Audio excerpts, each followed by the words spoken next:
तर विद्यार्थी मित्रांनो, वर्ग 12वा बोर्ड परीक्षेच्या दृष्टिकोनातून आज आपण 12वी कॉमर्सच्या विद्यार्थ्यांसाठी एक नवीन व्हिडिओ आपणासमोर सादर करत आहे. तर व्हिडिओ सादर करण्यापूर्वी आपणाला माझी एक नम्र विनंती आहे की आपण माझ्या शिवदत्त गवळी या चॅनलला जास्तीत जास्त विद्यार्थ्यांनी किंवा चाहत्यांनी लाईक करायचं आहे, कमेंट्स करायचं आहे, शेअर करायचं आहे आणि सबस्क्राईब देखील करायचं आहे. त्याचबरोबर बाजूच्या बेलला क्लिक करायचं आहे, जेणेकरून आगामी काळामध्ये माझे नवनवीन व्हिडिओ प्रसिद्ध होतील, तेव्हा त्याचा अधिकाधिक लाभ आपणास घेता येईल. तर जास्त वेळ न घेता मी अल्पसा परिचय आपणाला देतो आणि आपल्या व्हिडिओला सुरू करतो. तर माझे नाव शिवदत्त गवळी असे आहे आणि मी सध्या रिटायर्ड टीचर आहे. गेली 24 वर्ष 5 महिने मी श्री सरस्वती भुवन शिक्षण संस्था, श्री सरस्वती भुवन हायस्कूल रांजणे या ठिकाणी कार्यरत होतो आणि मला आज जवळपास रिटायर होऊन 4 वर्ष झालेली आहेत. तदनंतरच्या काळामध्ये मी Bhagat Singh junior college कमळापूर,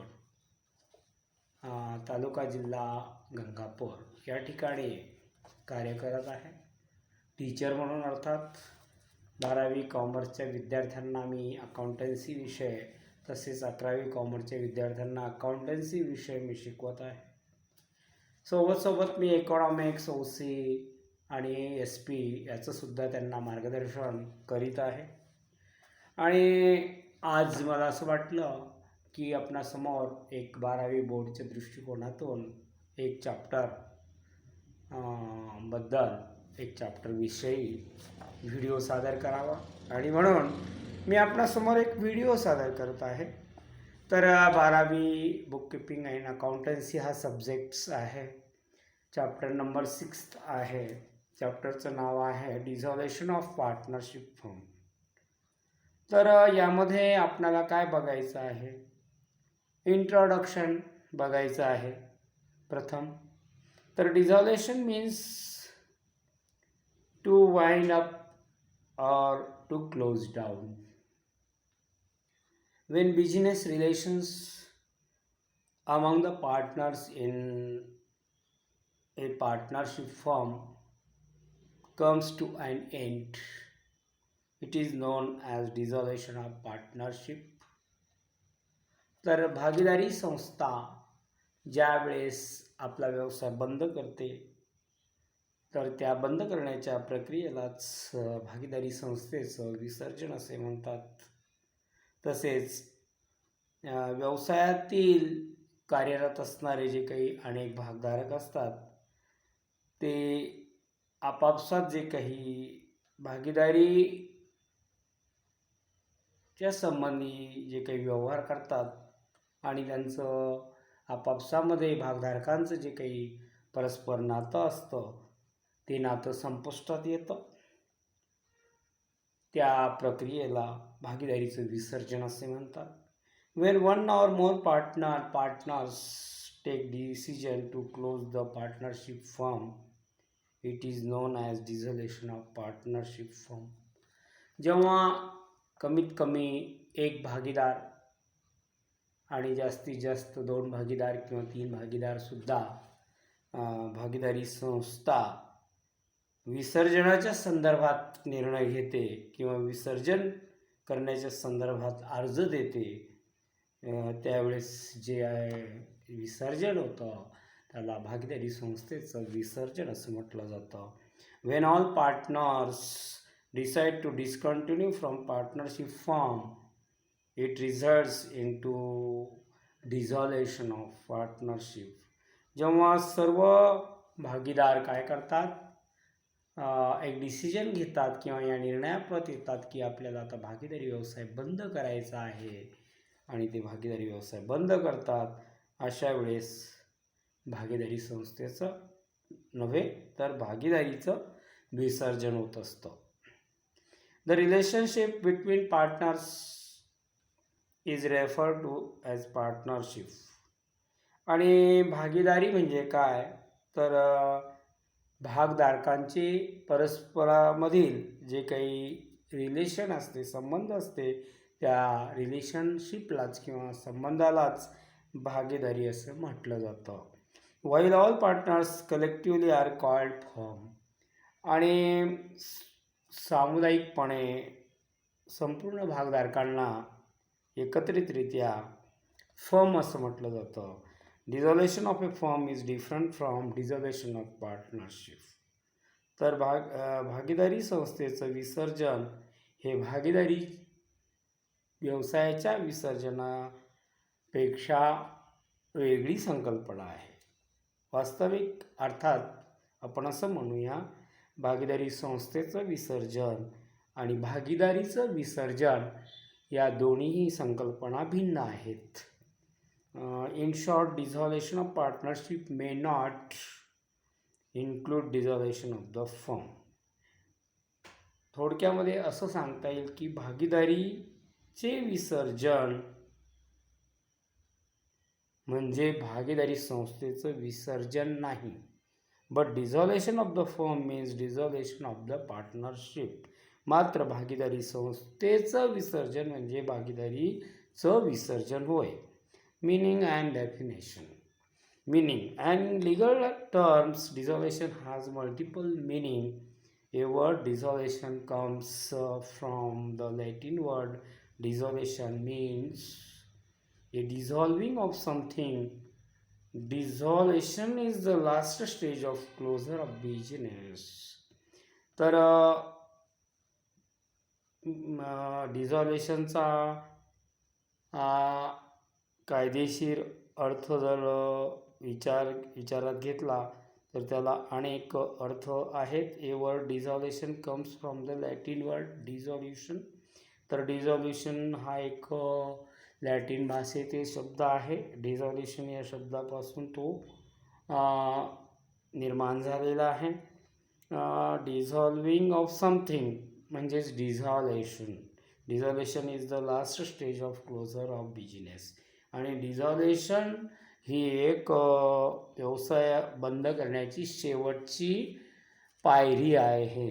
definition. Indian partnership act 1932 section 39 provides that the dissolution of the partnership between all the partners of a firm is called dissolution of a firm. तर भागीदारी कायदा अर्थात भारतीय भागीदारी कायदा असं म्हणता येईल. 1932 कलम 39 नुसार भागीदारीची व्याख्या आपणाला पुढील प्रमाणे सांगता येईल. भागीदारी संस्थेचं विसर्जन म्हणजे काय तर भागधारकांचे भागीदारी संस्थेमध्ये कार्यरत असणाऱ्या भागीदारांचे परस्पर संबंधालाच काय म्हणायचं, ज्या वेळेस भागीदारी संस्थेमध्ये अनेक भागीदार असतात आणि ते भागीदार आपली संस्था विसर्जित करतात त्यावेळेस त्या प्रक्रियेला काय म्हणतात, dissolution of a firm. The dissolution of the partnership between all the partners of a firm is called the dissolution of a firm. भागीदारीचे विसर्जन म्हणजे भागीदारी संस्थेत कार्यरत असणाऱ्या संपूर्ण भागीदारांचे परस्पर संबंधाचे विसर्जन होय. It implies the complete breakdown of relation of partnership between all the partners. तर याचा अर्थ असा होतो की भागीदारी संस्थेचं विसर्जन म्हणजे किंवा भागीदारीचं विसर्जन म्हणजे भागीदारी संस्थेमध्ये जे काही भागधारक आहेत त्यांचे नाते संपुष्टात येणे. The act or process of ending an official organization or legal agreement. आणि भागीदारी संस्थेची जी काही विसर्जनाची प्रक्रिया आहे ती एक कायदेशीर ॲग्रीमेंटनुसार पार पाडली जाते किंवा कायदेशीर करारानुसार भागीदारी संस्थेचं विसर्जन होत असतं. त्यानंतर the dissolution of partnership firm includes the discontinue function as a firm. आणि भागीदारी संस्थेचं विसर्जन म्हणजे भागीदारी संस्थेचे जे काही कार्य आहे ते कार्य थांबविणे होय, असा त्याचा अर्थ आपल्याला सांगता येईल. Reasons for dissolution of partnership firm. मग भागीदारी संस्थेचे विसर्जन करण्याची काय कारणे आहेत किंवा भागीदारी संस्थेचं विसर्जन कोणत्या कारणाने होते. Number 1, by voluntary act of partnership themselves. तर काही वेळेस किंवा बऱ्याचदा भागधारकांच्या इच्छेनुसार सुद्धा भागीदारी संस्थेचं काय होतं, विसर्जन होत असतं. नंबर 2, ऐच्छिक विसर्जन. त्याला आपण voluntary act of partners themselves ऐच्छिक विसर्जन असं म्हणू शकतो. Number 2, Wien the period duration of partnership firm is expired. किंवा नंबर 2 असं सांगता येईल की भागीदारी फर्मचा कार्यकाळ कालावधी संपुष्टात आला म्हणजे भागीदारी संस्थेचं विसर्जन होत असतं. Number 3, partnership can be dissolved after the completion of specific venture for which it was form. 3 नंबरला असं सांगता येईल की एखादा व्यवसाय ज्या उद्देशाने किंवा ज्या उद्दिष्टाने प्रेरित होऊन स्थापन झालेला आहे ते उद्दिष्ट सफल झाल्यानंतर भागीदारी संस्थेचं विसर्जन होऊ शकतं. Number 4, insolvency of all partners or all partners except one result into dissolution. संपूर्ण भागधारक ज्यावेळेस दिवाळखोर होतात, कर्जबाजारी होतात किंवा एक सोडून सर्व भागधारक कर्जबाजारी होतात तेव्हा सुद्धा भागीदारी संस्थेचं विसर्जन करण्यात येते किंवा नैसर्गिकरित्या भागीदारी संस्थेचं विसर्जन करावं लागतं. एक नैसर्गिक कारण सांगता येईल, insolvency of all partners or all partners except one result into dissolutions. एकाच वेळेस संपूर्ण भागधारक जर कर्जबाजारी झाले तरीसुद्धा भागीदारी संस्थेचं आपल्याला विसर्जन करता येतं किंवा करावं लागतं, बंधनकारक आहे. अशा वेळेस भागीदारी संस्थेचं विसर्जन करणे. Partnership fat will can be dissolve by giving notice of 14 days. आणि भागीदारीला जर आपला व्यवसाय विसर्जित करायचा असेल, थांबवायचा असेल, ब्रेकडाऊन करायचा असेल किंवा लॉकडाऊन करायचं असेल किंवा वाइंडअप करायचं असेल, अशा वेळेस भागीदारी काय करत असते, 14 दिवसाची बिफोर नोटीस देते आणि त्या नोटीसद्वारे भागीदारी संस्थेचं विसर्जन केलं जातं. In addition to the above circumstances, Honorable Court can order to dissolve the partnership on legal grounds. For example, guilt of misconduct, partners becomes of unsound mind, breach of agreement etc. बऱ्याचदा या व्यतिरिक्त सुद्धा कारणं असू शकतात भागीदारी संस्था विसर्जित करण्याची. ऑनरेबल कोर्टने जर एखादी भागीदारी कायद्यानुसार बेकायदेशीर ठरवली असेल किंवा भागधारकांचं बिहेवियर चांगलं नसेल किंवा मिसकंडक्ट असेल, चारित्र्य वगैरे, तर अशा वेळेससुद्धा भागीदारीचं विसर्जन होत असतं. Partner becomes of unsound mind. एखाद्या वेळेस एखादा भागधारक मंद असेल किंवा